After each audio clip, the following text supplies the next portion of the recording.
tuvimos dos candidaturas demasiado fuertes, ninguna había sacado más de 10 millones de votos, la otra casi 10 millones de votos. Y eso hubo que mucha gente se definiera por algunas candidaturas y creo que en ambas hubo dudas de muchos que votaron allí. Entonces yo creo que incluso la disputa puede llegar a los 6 millones de votos, pero digamos en el mínimo uno diría, son en la vida real como 4, pero está entre 4 y 6 millones de votos. Esos 4 y 6 millones de votos están ubicados en 3 sectores. Lo que llamamos el centro o una tercera opción, porque es que no todo eso que llamamos centro es lo mismo, pero una tercera opción, que son los votos de Claudia y de Fajardo, está unos abstencionistas no históricos, es decir, una gente que de pronto no fue a votar, pero que puede votar porque que suele votar o que ha suele votado. votar. El abstencionismo histórico generalmente ese no se mueve, eso es un cuento que la gente se echa, voten, no, hay un abstencionismo histórico que nunca vota. Y luego, pues una gente del voto en blanco y demás que puede tener alguna duda. Entonces, ahí se ubica la mayoría entre esos 4 a 6 millones de votos. Por ende, la estrategia de la campaña es una estrategia, como dicen los asesores en marketing, de aire. Es una estrategia de ir a los medios de comunicación, es una estrategia de ir a las redes sociales, es una estrategia, y nosotros vamos a hacer eso. Y hemos dividido una división funcional del trabajo al estilo fordista. Entonces, nosotros vamos a arrancar una gira de la Alianza por la Vida con Juan Fernando Cristo de la campaña de centro. Seguramente el equipo de Aida Quilcue irá a los territorios donde son más fuertes para sacar más gente. Digamos, nos hemos dividido el trabajo y vamos a intentar hacer un trabajo importante. Y lo otro, nos toca desactivar un montón de cosas que dicen de esta campaña que no son ciertas, pero que se repiten como un rosario, que es lo mismo que decían sobre Gustavo Petro. ¿Se va a eternizar en el poder? No, no se eternizó. ¿Vamos a volvernos Cuba y Venezuela? No, no nos volvimos Cuba y Venezuela. Lo es decir, toda esa, con una particularidad. Si uno juzgara la administración del señor vicepresidente Restrepo de Abelardo de la Espriella, fue la peor como ministro de Hacienda, y aquí tenemos un muy buen manejo macroeconómico con un desempleo en más plena bajo pandemia, en 30 años. En plena pandemia. Y con una inflación de 5.9%. Macroeconómico. Y miremos la pandemia. ¿Te parece que un desempleo del 9% no es bueno? ¿Te parece que una inflación del 5.1% no es bueno? Nos estamos endeudando a la tasa más alta en la historia de Colombia. ¿No te parece que un desempleo del 9% es más bajo en 30 años es bueno? ¿Que la gente tenga empleo te parece negativo? No, que la inflación esté en el 5.1%. No, empezó la campaña. Parece que estuvieran en campaña Doctor ustedes, Cristo, ¿no? Doctor Cristo. No, mire, las narrativas, Diana, mire, en este momento. yo lo primero que tengo que decirle, Diana, es que nunca me imaginé escuchar a mi buen amigo Lucas decir que Abelardo de la Espriella representaba la seguridad institucional. Eso sí es, la oposición. después de que Abelardo dijo que iba a acabar la JEP, que se va a salir de la OEA, que se va a salir del Sistema Interamericano de Derechos Humanos, que se va a salir de la ONU. Si eso no acaba la institucionalidad, y bueno, para no hablar de las amenazas aquí a la libertad de prensa, aquí en esta casa de Prisa y eso, entonces, en el caso de Abelardo de la Espriella, ya sabemos qué va a pasar con la institucionalidad. Es un salto al vacío. Es un señor que no respeta la libertad de prensa, que no respeta las libertades y derechos de los colombianos. A mí me impresiona mucho ver todavía liberales apoyando a Abelardo de la Espriella. Lo más contrario a la Constitución del 91 es Abelardo de la Espriella, no es Iván Cepeda. La izquierda democrática en Colombia siempre ha defendido los valores de la Constitución del 91. O sea, eso sí, yo cuando escucho a una gente diciendo es que el argumento es la institucionalidad, la verdad me llama mucho la atención. Segundo, el tema de la constituyente. El tema de la constituyente, aquí se volvió un demonio la constituyente. Es que hay un articulado que asusta mucho. No, el proyecto de ley es desastroso y eso no puede pasar de ninguna manera en ninguna parte. Pero existe. No, pero es la discusión de la constitución. Como estamos hablando de hechos objetivos. Claro, pero yo voy es a lo siguiente. Es que llevamos, digamos, el presidente Petro se puso a hablar tanto de la constituyente y amenazar tanto de la constituyente en distintas etapas y nunca presentaron un proyecto de ley al Congreso para discutirlo, que se demonizó la constituyente. Aquí la gente habla de la constituyente. Fíjese usted la vida, la constituyente es un mecanismo contemplado en la Constitución para reformar la Constitución, democrático y esto, y se volvió el demonio para mucha gente y es válido por las narrativas y tal. Pero es Pero- que el articulado no es una narrativa. Pero es que no es el articulado, Diana. cuando estuvimos en el Festival de las Ideas, que yo era ministro, hablaban de la constituyente que no había articulado y también les parecía un desastre. Pero eso es una reflexión académica. La política de hoy, Iván Cepeda ha dicho una y otra vez, el camino es el acuerdo nacional. No vamos a hacer una constituyente. En la campaña, Iván Cepeda ha pronunciado 120 discursos en todo el país. Nadie en la campaña está recogiendo firmas, nadie está promoviendo la constituyente.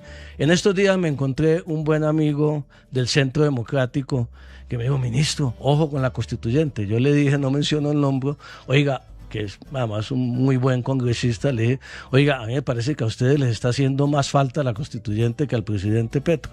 O sea, el fantasma de la constituyente y la campaña de la oposición de la constituyente. No va a haber constituyente en Colombia, además por una sencilla razón.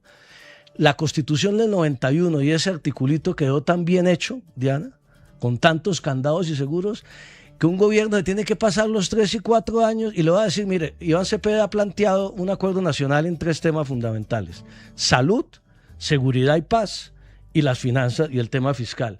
Ninguno de esos temas necesita reforma constitucional, ninguno. Entonces, ese cuento de que se va a reelegir Petro es el mismo cuento Me que quedan 6 tenían minutos. hace un año, que no iba a haber elecciones y que sí, Petro se ministro, iba a quedar yo eternamente. le pongo, Lucas. el ministro Cristo dice que Iván Cepeda nunca ha hablado de constituyente sino de acuerdo nacional. No, él ha dicho que sí habría constituyente Si se logra el acuerdo si se logra el nacional. acuerdo nacional. ¿Y quién define cuándo se logra un acuerdo nacional? Es decir, no cierra la puerta, la deja abierta y ojo pase. Está en la Constitución. Y ojo Lucas. pasa lo que Pasa dijo por el Germán Congreso de Vargas la Lleras en su República. momento. Ojo, Hoy lo estaba la recordando, derecha Lucas. le coge la caña a esa propuesta de una Asamblea Nacional Constituyente y termina en manos no de traigamos quienes a Germán aquí a la conversación, porque Germán era el que decía que iba a haber una corte de bolsillo, que no iba a haber elecciones, que iba a haber el Mire, decretazo de la conmoción me quedan 5 interior. minutos y tenemos No traigamos la dos preguntas. memoria de nuestro querido Tenemos dos amigo preguntas, Germán. un segundo. ¿Qué precedente sienta que tengamos al presidente Donald Trump en favor de Abelardo de la Espriella? ¿Era esperable que ocurriera?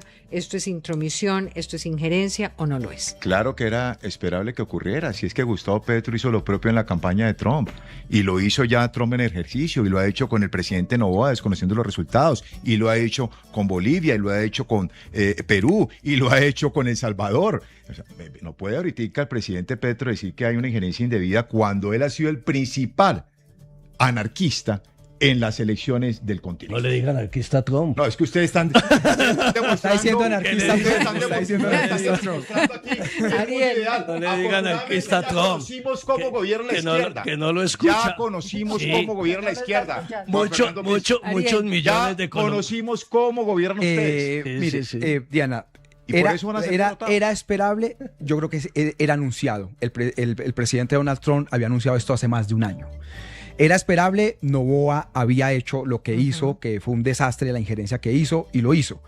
¿Eso es injerencia? Claro que es injerencia. Pues obvio que eso es injerencia. Y obvio que debe ser rechazado por cualquiera. A mí me sorprende que en el caso aquí del senador Motoa de Cambio Radical, de los que están con Abelardo, no tengan en cuenta ni siquiera lo que significa la soberanía nacional. O sea, a mí me sorprende que incluso profesionales de la política no tengan la mínima capacidad de defender la soberanía nacional. La Porque es que no protección de los estamos, colombianos, no es defendiendo precisamente, es la a protección de los Petro, colombianos de los es criminales, defendiendo en la la ley de orden público que usted institucionalidad lideró, en la ley colombiana. de orden público de Estamos paz que usted defendiendo lideró. la institucionalidad Por pero, favor, doctor senador- Motoa, sen- sí, senadora le Ávila. baja los decibeles, Sí, se lo ya, agradecemos. Senador Ávila, Que el debate sabe también que es yo estoy de acuerdo con Ah, ¿no? usted. ¿Y le Es parece absoluta. que no está equilibrado? Yo estoy de acuerdo con usted. Ahorita los medimos, a ver Yo quién estoy de sale acuerdo con ganando. usted, senador. Yo estoy de acuerdo con usted, senador Ávila, que es inconveniente que los gobiernos extranjeros participen en política colombiana. Contra eso estoy absolutamente de acuerdo con usted. Ahora, ¿hay alguien que haya intervenido más en procesos en otros países que el presidente de la República, Gustavo Petro? Sí, Donald sí, Trump. sí, Ha Donald habido- Trump. Bueno, bueno, pero ojalá con la Es que misma allá iba mi Y ojo, respuesta. y- no y- creo. y ojo, porque la injerencia no solamente ha sido externa, ha sido interna. yo no recuerdo un proceso político en el que el gobierno haya participado con mayor descaro en un proceso político. Desde el presidente de la República Separe- que se no se participación pare. de descaro. No, pero él mismo se autodenominó el jefe de debate de la campaña de Iván Cepeda. Han suspendido ministros, embajadores, digamos, estoy de acuerdo, pero con la misma vehemencia rechacemos la participación en política del presidente Petro en otros países y del presidente Petro y sus ministros. Los 30 segundos en el- últimos. No, Sí. no, le queda No una me dejaron, pregunta a no, Lewin. Le nos queda... alcanza. No, pero yo no he hablado de lo de Trump. Ah, Una sola cosa. Mire, el Trump volvió eso una doctrina y eso es una realidad y se está volviendo como costumbre además de todos los presidentes. Fíjese usted que va a terminar teniendo razón con Motoa. Se ha vuelto una costumbre de todos los presidentes. La globalización y todo este tema de las redes ha llevado a que No, los presidentes pues, a opinan ver, si Petro e intervienen. hace lo mismo que hace Bolsonaro y Trump cuando dice que no reconoce las elecciones, o sea, aquí es Por eso un es que todo, sancocho. y el presidente Trump, ¿en cuál elección de las últimas que ha habido en América Latina o incluso en Europa y todo, no ha intervenido? Y se está volviendo Bueno, como una quiero costumbre. decirles que aquí en Hora 20 hoy empezó la campaña, ustedes lo habrán visto, pero hagamos la última Alcanzamos. pregunta. Una a ver última si la pregunta, contestan. pero sí, les pido respuestas muy, muy breves.